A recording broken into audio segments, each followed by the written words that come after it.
How's it going, guys? Welcome back to another Far Cry 5 map editor tutorial video. It's your friend FallenNinja, and today I'm going to show you how to use the navigation link to make zombie characters jump off of roof, buildings, and pretty much anything that has a high altitude.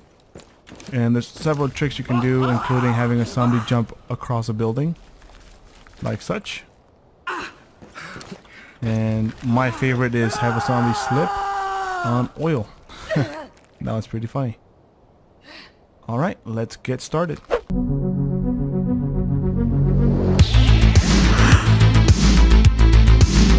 Now, before we get started, I want to just give a quick shout out and thank you to some of the Ubisoft community reps. The first one is ubisoft, who made a tutorial that I used to base this tutorial off of.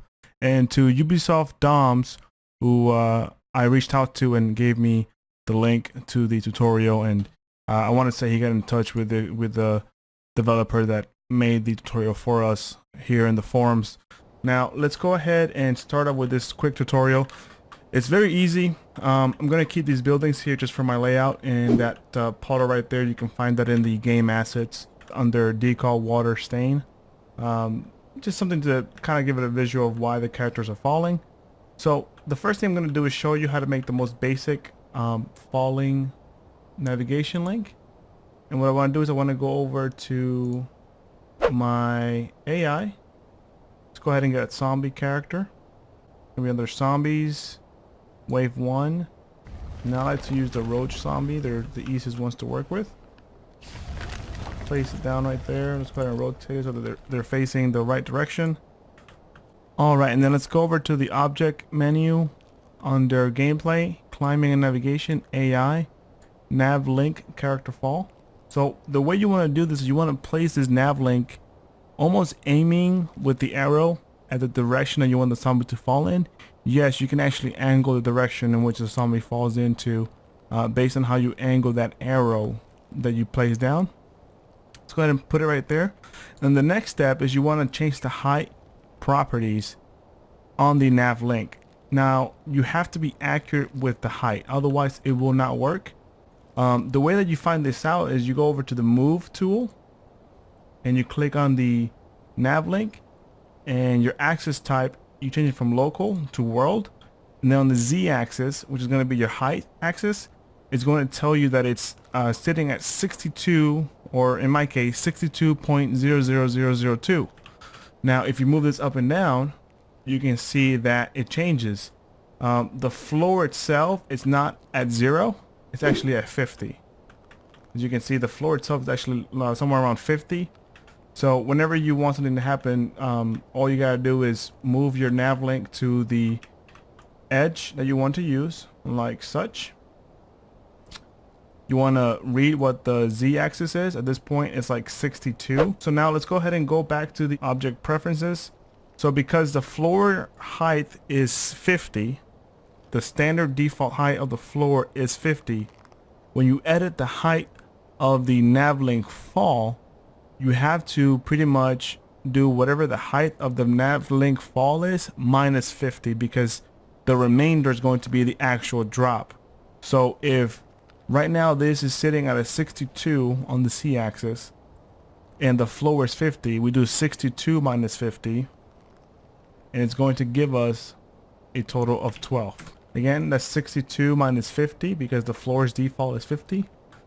The AI will actually run over and jump over this ledge using that navigation link. The only downside to this is it can only work with zombies, and of course you can set a rush point so that way they can run toward the navigation link faster. But if you don't, they will still recognize it. Once they figure it out, they'll jump down just like that. The other two tricks is going to be essentially the same. I'm going to grab this zombie and copy it and then move it over. So because this building right here is so close enough to the Nav-Link fall, this particular zombie is actually going to jump just far enough to where she's going to land on the other building, and you can connect them how you see fit and go from there. And then this one, pretty much the same story. I'm gonna copy these two zombies. or these two objects, the zombie and the Nav-Link.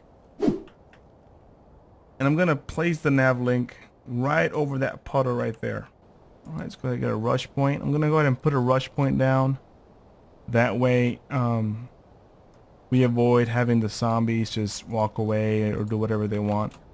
You don't necessarily need a rush point, but it helps if you want to direct the traffic a bit with what they're doing. I'm gonna place 3 rush points, 1 for each zombie. Control zone 15, control zone 14, and control zone 13. Let's go ahead and test all 3 of these bad boys out and see exactly how they work out. Assault. There you go. They're gonna sprint. She's gonna fall flat on her face, which is funny. That one's gonna jump over across here, and then this one's gonna go straight to her destination. Now this one's gonna jump 3 times and fall down, get back up. I think for some weird reason they want to go back to the Nav-Link after they fall there. Kind of see what tripped them up maybe. But usually after the 3rd try they just give up. Oh, one more. Okay, whoa.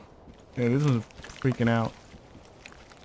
So like I said earlier, these only work on zombies for the time being. I tried using other characters, it wouldn't work for me.